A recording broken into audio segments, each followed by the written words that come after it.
Hello नमस्कार जय हिंद वेलकम बैक टू चैनल। साथियों हम लोग कक्षा 10 की क्लास 10th की रासायनिक अभिक्रिया एवं समीकरण केमिकल रिएक्शन एंड इक्वेशन के बारे में पढ़ रहे थे। एनसीईआरटी के माध्यम से एनसीईआरटी बुक के माध्यम से ये लेक्चर नंबर 4 है। इससे पहले लेक्चर नंबर 3 आ चुका है, आपने उसको नहीं देखा है तो आप जाकर देख सकते हैं। ठीक है, मेरे चैनल पे। तो ये लेक्चर नंबर 4 है, चलिए शुरू करते हैं।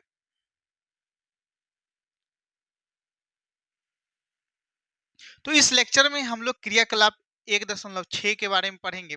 तो क्रियाकलाप 1.6 में क्या बोल रहा है कि 2 ग्राम एक क्वथन नली में 2 ग्राम लेड नाइट्रेट का चुन लीजिए। चिमटे से क्वथन नली को पकड़कर ज्वाला के ऊपर रखकर इसे गर्म कीजिए। अब गर्म करने के बाद क्या प्राप्त होता है उसके बारे में अब आपको बताना है। ठीक है, तो ये जो अभिक्रिया है, जो नाइट्रेट के लेड नाइट्रेट के चूर्ण को जो है गर्म करके यानी कि जलाने की बात किया जाता है, उष्मा देने की बात की जाती है, तो उसके बारे में हम लोग पढ़ते हैं और क्या निष्कर्ष निकलता है। तो कह रहा है कि अगर आप लेड नाइट्रेट के चूर्ण को जो है गर्म करते हैं तो भूरे रंग का धुआं निकलता है। क्या निकलता है? भूरे रंग का धुआं।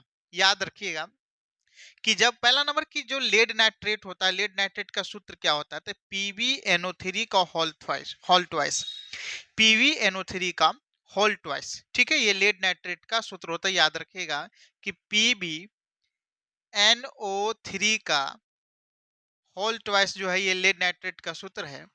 जब इसको हम गर्म करते हैं, तापन करते हैं, क्या करते हैं? तापन करते हैं, तो ये क्या चीज में टूट जाता है? तो PbO में लेड ऑक्साइड। PbO को क्या कहा जाता है? Lead oxide. उसके बाद क्या चीज में टूट जाता है? तो N2O NO2 में, नाइट्रोजन डाइऑक्साइड में और ऑक्सीजन में टूट जाता है। यहाँ पर देखिए कि जब लेड नाइट्रेट के चूर्ण को गर्म किया जाता है तो लेड ऑक्साइड प्राप्त होता है, नाइट्रोजन डाइऑक्साइड प्राप्त होता है और ऑक्सीजन प्राप्त होता है। आपको कितने क्या चीज समझ में आया?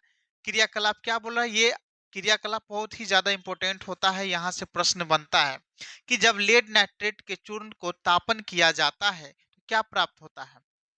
तो देखिए यहाँ पर कि लेड नाइट्रेट के चूर्ण को जो है, लेड नाइट्रेट के चूर्ण को जब तापन किया जाता है या गर्म किया जाता है तो लेड ऑक्साइड प्राप्त होता है, नाइट्रोजन डाइऑक्साइड प्राप्त होता है, ऑक्सीजन प्राप्त होता है।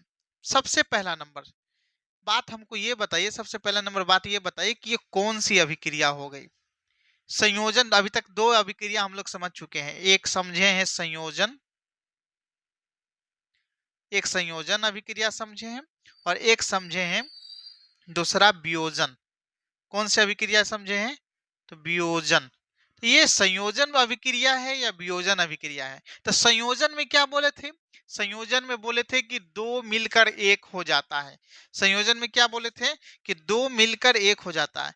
अब वियोजन में क्या होता है कि एक जो है टूट कर तीन चार हो जाता है, दो या दो से अधिक हो जाता है। तो यहाँ पर क्या हो रहा है? लेड नाइट्रेट टूटकर जो है लेड ऑक्साइड, नाइट्रोजन डाइऑक्साइड और ऑक्सीजन में परिवर्तित हो रहा है। इसलिए कौन सी अभिक्रिया है? तो ये हो गया आपका वियोजन अभिक्रिया। ये कौन सी अभिक्रिया है? ये आपका वियोजन अभिक्रिया है। ठीक है, कौन सी अभिक्रिया है बाबू? तो वियोजन अभिक्रिया है। अब यहाँ पर एक और प्रश्न बनते, आप इतना ही पढ़िएगा उसके बाद निकल जाइएगा? नहीं, इतना नहीं पढ़ना है। जब ये अभिक्रिया होती है, जब ये अभिक्रिया होती है तो किस तरह का आवाज निकलता है? तो कड़कड़ाने का आवाज निकलता है। कई इतना डीप पूछता है, एकदम इतना ही डीप पूछता है, कई बार पूछ चुका है कि किस प्रकार का आवाज निकलता है। तो कड़कड़ाने का आवाज निकलता है। याद रखिएगा कि जब लेड नाइट्रेट को गर्म किया जाता है तो कड़कड़ाने का आवाज निकलता है और एक एक भूरे कलर का, एक भूरा कलर का जो है क्या निकलता है? धुआं उत्सर्जित होता है। वो भूरा कलर का धुआं क्या होता है? नाइट्रोजन डाइऑक्साइड होता है। भूरा कलर का धुआं क्या निकलता है? भूरा भूरा कलर का धुआं होता है, निकलता है जब लेड नाइट्रेट को जलाया जाता है तो वो क्या होता है? नाइट्रोजन डाइऑक्साइड होता है। आगे क्या है कि जो लेड ऑक्साइड होता है वो किस कलर का प्राप्त होता है? तो पीला कलर का लेड ऑक्साइड प्राप्त होता है और ऑक्सीजन जो है रंगीन होता है। ये पूरा समझ में आया?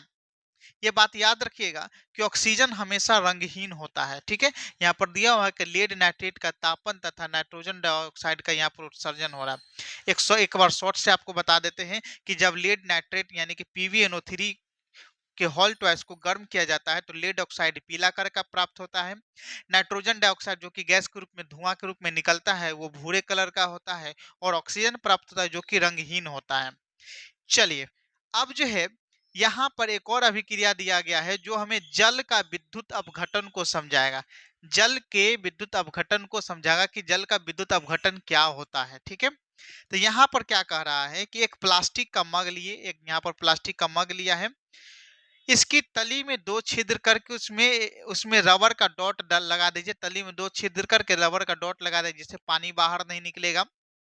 इन छिद्रों में कार्बन इलेक्ट्रोड इलेक्ट्रोड डाल दीजिए जैसा कि चित्र में दिया हुआ। इसमें क्या डाल दिया गया है? कार्बन इलेक्ट्रोड डाल दिया गया है। कार्बन इलेक्ट्रोड में एक कैथोड हो जाएगा, एक एनोड हो जाएगा। ठीक है, इन इलेक्ट्रोड को 6 वोल्ट के बैटरी से जोड़ दीजिए। इन इलेक्ट्रोड को कितना वोल्ट के बैटरी से जोड़ दिया गया है? तो 6 वोल्ट के बैटरी से जोड़ दिया गया है। ठीक है, मग में इतना जल डालिए कि इलेक्ट्रोड इनमें डूब जाए। अब यहाँ पर मग में इतना जल डालना है कि इलेक्ट्रोड इसमें क्या हो जाता है? डूब जाए। जल से भरी 2 आंशिक प्रखनलियों को कार्बन इलेक्ट्रोड के ऊपर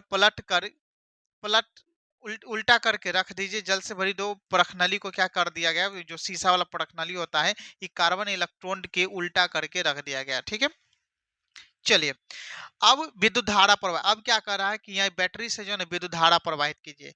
अब विद्युत धारा प्रवाहित करके उपकरण को थोड़ी देर के लिए छोड़ दीजिए। दोनों इलेक्ट्रोड पर बुलबुले बनते हुए देखेंगे। ये बुलबुले आंशिक अशांतिक नली से जल को विस्थापित कर देते हैं। ये बुलबुले क्या करते हैं कि अशांतिक नली से, मतलब नीचे वाले नली, यहाँ पर के जो नली है, इस नली से जल को विस्थापित कर देता है। किसको विस्थापित कर देता है? तो जल को विस्थापित कर देता है। आगे वाला कौन सा नली है? देखिए ये वाला नली है। यहाँ पर आपको दूसरा कलर से हम हाईलाइट कर दे रहे हैं। ये यहाँ पर ये देखिए, यहाँ से जो है ये जल को विस्थापित कर देता है। आगे क्या बोला? क्या दोनों प्रखनली में एकत्रित गैस का आयतन समान है?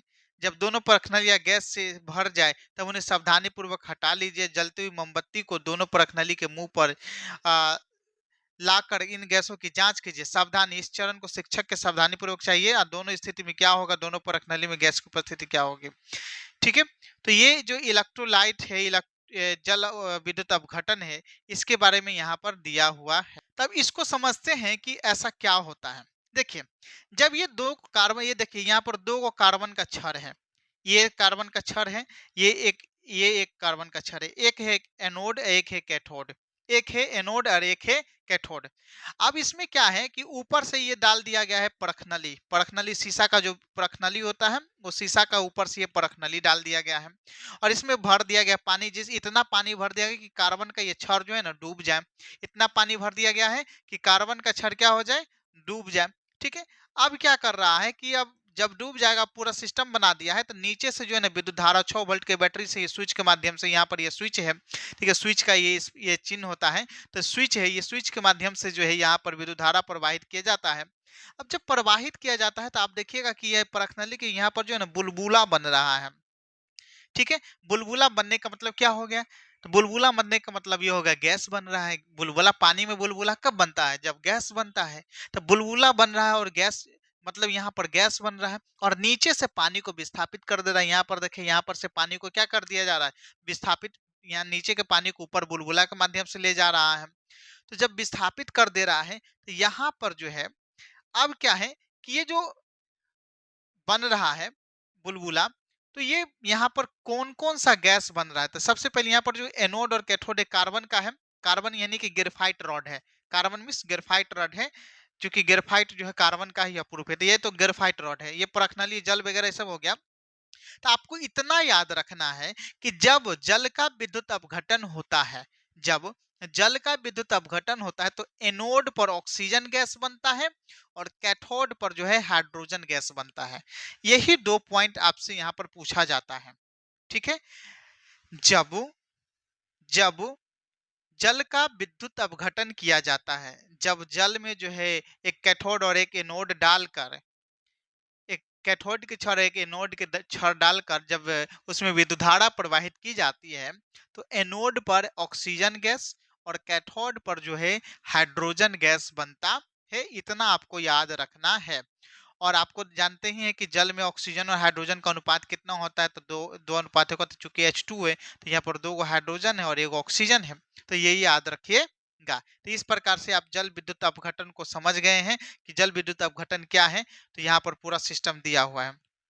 चलिए अब आगे का देखते हैं कि आगे में जो है क्या दिया हुआ है। आगे का क्रियाकलाप में क्रियाकलाप 1.8 यहाँ पर देखिए, आप एनसीईआरटी में पढ़िएगा तो बहुत ही ज्यादा क्रियाकलाप दिया हुआ है और बच्चा इसी से भागता है।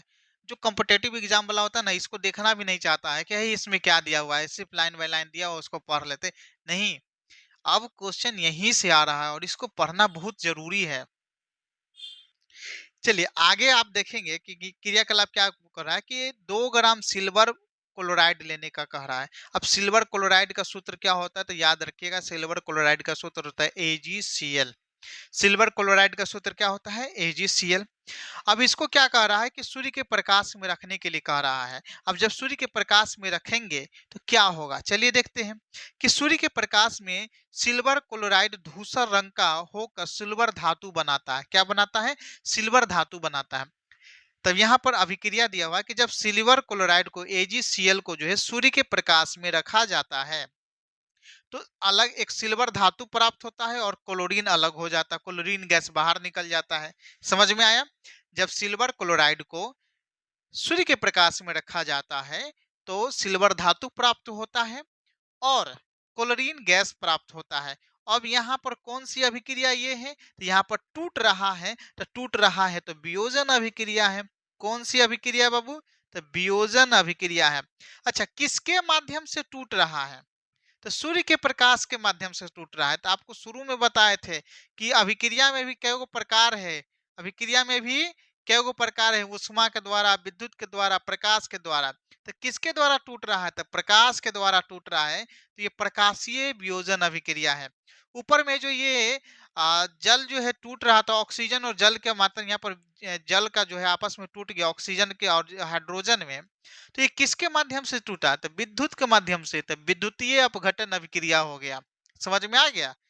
तो जिसके माध्यम से टूटेगा, उष्मा के माध्यम से टूटेगा तो उष्मीय अपघटन या विघटन अभिक्रिया हो गया। विघटन अभिक्रिया को जो है वियोजन अभिक्रिया भी कहा जाता है। अपघटन अभिक्रिया इसका ही नाम है, अपघटन अभिक्रिया, अभिघटन अभिक्रिया, वियोजन अभिक्रिया, ठीक है, इसी का ही नाम है। ठीक है। तो जब सिल्वर क्लोराइड को सूर्य के प्रकाश से तोड़ा जाता है तो सिल्वर और हमें क्लोरीन गैस प्राप्त। उसी प्रकार जब सिल्वर ब्रोमाइड को सूर्य के प्रकाश में रखा जाता है तो सिल्वर और ब्रोमीन प्राप्त होता है। जब सिल्वर ब्रोमाइड को सूर्य के प्रकाश में रखा जाता है तो हमें क्या प्राप्त होता है, सिल्वर और ब्रोमीन। यहाँ पर क्या दिया हुआ है, तो सूर्य के प्रकाश में श्वेत रंग का सिल्वर। अब यहाँ पर एक और चीज याद रखिएगा कि सिल्वर क्लोराइड जो है किस रंग का होता है, तो श्वेत रंग का होता है। सिल्वर क्लोराइड किस रंग का होता है, तो श्वेत रंग का होता है। और जब वो टूट कर जो है धातु बनता है तो किस रंग का बन जाता है, तो धूसर रंग का बन जाता है। सिल्वर क्लोराइड श्वेत रंग का होता है और जब धातु बनता है, सिल्वर के रूप में धातु बनता है तो किस रंग का हो जाता है, तो धूसर रंग का हो जाता है। प्रकाश की उपस्थिति में सिल्वर क्लोराइड का सिल्वर और क्लोरीन में वियोजन के कारण ऐसा होता है। उसी प्रकार सिल्वर ब्रोमाइड को जब प्रकाश की उपस्थिति में रखा जाता है तो ये सिल्वर और ब्रोमीन में टूट जाता है। ऊपर दी गई अभिक्रिया का उपयोग श्याम श्वेत फोटोग्राफी में किया जाता है। ये जो सिल्वर ब्रोमाइड के जो अभिक्रिया है, ये सिल्वर ब्रोमाइड का उपयोग जो है श्याम श्वेत फोटोग्राफी में किया जाता है। किसका उपयोग किया जाता है, सिल्वर सिल्वर ब्रोमाइड का, सिल्वर ब्रोमाइड को उपयोग जो है श्याम श्वेत फोटोग्राफी में किया जाता है। किस प्रकार की ऊर्जा के कारण वियोजन अभिक्रिया हुआ, तो यहाँ पर प्रकाश ऊर्जा के कारण वियोजन अभिक्रिया हुआ। यहाँ पर कह रहा है किस प्रकार की ऊर्जा के कारण, तो प्रकाश ऊर्जा के कारण वियोजन अभिक्रिया हुआ। तो ये प्रकाशीय वियोजन अभिक्रिया है या प्रकाशीय अपघटन अभिक्रिया है। ठीक है, अपघटन कह सकते हैं या वियोजन ही कहिए, अपघटन मतलब बायोलॉजी के टर्म में हो जाता है। तो कहीं कहीं अपघटन भी दे देता है, तो आप याद रखिएगा कि अपघटन इसी को ही कहते हैं। अपघटन मींस भी टूटना होता है। चलिए आगे पढ़ते हैं। आगे क्या दिया, पूरा समझ में आ गया। अगर आपको नहीं समझ में आता, अगर थोड़ा कुछ भी आपको लगता होगा कि और इम्प्रूवमेंट चाहिए, तो आप मुझे कमेंट सेक्शन में सजेशन दे सकते हैं कि और क्या आपके लिए कर सकते हैं हम। ठीक है, चलिए आगे देखते हैं। कह रहा है कि हमने देखा कि वियोजन अभिक्रिया में अभिकारकों को तोड़ने के लिए ऊष्मा, प्रकाश या विद्युत की आवश्यकता होती है। तो जिन अभिक्रिया में ऊर्जा अवशोषित होती है उसे ऊष्मा शोषी अभिक्रिया कहते हैं। तो कहने का मतलब ये हो गया कि जिन अभिक्रिया में ऊष्मा निकलेगा, ऊष्मा क्षेपी, शुरू में बताए थे ऊष्मा क्षेपी अभिक्रिया, कहीं पर ऊष्मा निकल रहा था, ठीक है, ऊष्माक्षेपीय अभिक्रिया। और जिन अभिक्रिया में ऊष्मा का शोषण होगा तो उसको ऊष्मा, यहाँ पर देखिए, यहाँ पर ऊर्जा निकल रहा, ऊर्जा टूटकर बाहर निकल रहा था, तो ये हो जाएगा ऊष्माक्षेपी। ये कौन सा अभिक्रिया हो जाएगा? ऊष्माक्षेपीय अभिक्रिया हो जाएगा। लेकिन यहाँ पर जो है तोड़ने के लिए ऊर्जा की आवश्यकता पड़ रही है। अब प्रकाश ऊर्जा हो गया, उष्मीय ऊर्जा हो गया, विद्युत ऊर्जा हो गया, इसमें तोड़ने के लिए लिया जा रहा है। जब लिया जा रहा है तो उष्मा शोषी शोषित कर रहा है, शोषण कर रहा है, सोख ले रहा है। तो जब सोखता है, अपने में ले लेता, अपने अंदर लेता है तोड़ने के लिए, तो उसको उष्मा शोषी। और जब बाहर टूट टूट कर बाहर निकलता है उष्मा या ऊर्जा, तो उसको कहा जाता है उष्मा क्षेपी। तो याद हो गया उष्मा शोषी और उष्मा क्षेपी।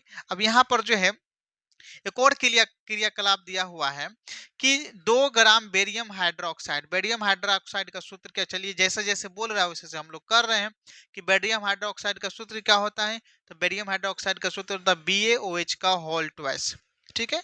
तो 2 ग्राम बेरियम हाइड्रोक्साइड लीजिए, उसमें कह रहा है कि 1 ग्राम अमोनियम क्लोराइड बनाइए, मिलाइए। तो NH अमोनियम क्लोराइड का फुल फॉर्म सूत्र होता है NH4Cl, NH4Cl, ठीक है, अमोनियम क्लोराइड है। अब कह रहा है कि क्लोराइड डालकर कांच की छड़ में मिलाइए, अपने हथेली से परख नली के नीचे सिरे को छुइए, आपको कैसा महसूस होता है। तो पहला नंबर तो ये समीकरण पूरा कीजिए कि जब बेरियम हाइड्रोक्साइड को, ठीक है, बेरियम हाइड्रोक्साइड को अमोनियम क्लोराइड से अभिक्रिया कराया जाता है तो हमें मिलता है बेरियम क्लोराइड। क्या प्राप्त होता है? बेरियम क्लोराइड प्राप्त होता है। उसके बाद क्या मिलता है? अमोनिया मिलता है, NH3 मिलता है, प्लस H2O मिलता है, ठीक है। ये पूरा अभिक्रिया है, ये जो दिया हुआ है। तो आप यहाँ पर ये भी याद रखिएगा कि जब बेरियम हाइड्रोक्साइड का अमोनियम क्लोराइड से अभिक्रिया कराया जाता है तो हमें बेरियम क्लोराइड और अमोनिया और हाइड्रोजन जल मिलता है, जल प्राप्त होता है। और ये अभिक्रिया में को जब छूते हैं तो कैसा महसूस होता है? ठंडा महसूस होता है। कैसा महसूस होता है? ठंडा महसूस होता है। तो क्या यह अभिक्रिया ऊष्माक्षेपी है या ऊष्माशोषी है? अच्छा, ठंडा कब होता है? जब उसमें का ऊष्मा को सोख लिया जाता है, ऊष्मा को अपने अंदर ले लिया जाता है, तब ना ठंडा हो जाता है। तो कहने का मतलब ये हो गया कि जो अभिक्रिया हुआ उसमें का से ऊष्मा को ले लिया गया है, तब ये क्या हो गया? कौन सी अभिक्रिया होगा? ऊष्माशोषी अभिक्रिया हो गया। वही गर्म हो जाता तो ऊष्माक्षेपी, ठंडा हो गया तो ऊष्माशोषी, ठीक है, याद रहेगा। चलिए अब यहाँ पर कुछ प्रश्न दिया हुआ है, अब प्रश्न को थोड़ा सा हम लोग आंसर करते हैं। कह रहा है कि किसी पदार्थ X के विलयन का उपयोग सफेदी करने के लिए किया जाता है। अब सफेदी करने के लिए किसका उपयोग किया जाता है? X पदार्थ का नाम और इसका सूत्र लिखे। सफेदी मतलब पोतने के लिए, दीवार को जो है चूना करने के लिए किसका उपयोग किया जाता है? हम आपको बताए थे किसका उपयोग किया जाता है सफेदी करने के लिए। तो कैल्शियम ऑक्साइड का। किसका उपयोग किया जाता है? कैल्शियम ऑक्साइड का। ये कैल्शियम ऑक्साइड मतलब बिना बुझा हुआ चूना हो गया। इसको आप जो है CaOH का होल ट्वाइस कह सकते हैं, ठीक है। ये बुझा बुझा हुआ चूना हो गया, तो यहाँ पर बुझा हुआ चूना हो जाएगा, ठीक है। बिना बुझा हुआ चूना, इस मान OH का होल ट्वाइस कर दीजिए, ठीक है। कैल्शियम हाइड्रोक्साइड का, ठीक है। जब पानी में डालते हैं तभी तो हम पेंटिंग करते हैं, बिना पानी में डाले पेंटिंग थोड़ी करते हैं। तो बुझा हुआ चूना का उपयोग किया जाता है। इसका सूत्र और नाम हो जाएगा कैल्शियम हाइड्रोक्साइड। ये थोड़ा सा गलत हो गया, यहाँ पर गलत लिख दिए हम, ठीक है। कैल्शियम हाइड्रोक्साइड हो जाएगा CaOH का होल ट्वाइस, ठीक है।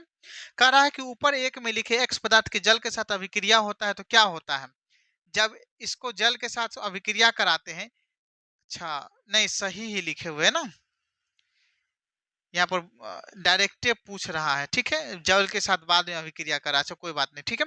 तो यहाँ पर पदार्थ क्या हो जाएगा? तो Ca कैल्शियम ऑक्साइड का हम लोग जो है सफेदी करने के लिए उपयोग करते हैं। और जल के साथ जब अभिक्रिया होता है तो क्या बनता है? तो Ca plus CaO plus H2O, तो कैल्शियम हाइड्रोक्साइड बन जाता है, ठीक है। चलिए, ये क्रिया 1.7 का बता रहा है तो उसको हम लोग जो है अब छोड़ देते हैं, पहले ही पढ़ चुके हैं, पहले ही समझ चुके हैं। तो चलिए इस वीडियो में इतना ही रहने देते हैं। अगले वीडियो में हम लोग विस्थापन अभिक्रिया के बारे में जानेंगे और इसके बाद जो है चैप्टर कोशिश करेंगे कि खत्म कर दें एक एक वीडियो में, या एक और वीडियो लगेगा उसमें हम खत्म कर देंगे। तब फिर नेक्स्ट दूसरे चैप्टर के बाद में चलेंगे। और एक और बात याद रखिएगा कि हम लोग जो वीडियो में डिस्कशन कर रहे हैं, हम लोग जो सीरीज चला रहे हैं, तो ऐसा बात नहीं है कि पुराना एनसीईआरटी चलाएंगे, पुराना भी चलाएंगे। पुराना जो चैप्टर हटा दिया गया उसको भी पढ़ेंगे और नया जो चैप्टर जोड़ा है उसको भी पढ़ेंगे। ठीक है, तो ये याद रखिएगा कि यहाँ पर कोई भी मिस नहीं करते हैं और नहीं करेंगे, क्योंकि हम तैयारी किए हुए हैं, हमको पता है कि एक एक नंबर का क्या वैल्यू है। ठीक है, तो चलिए फिर मिलते हैं नेक्स्ट वीडियो में। जय हिंद।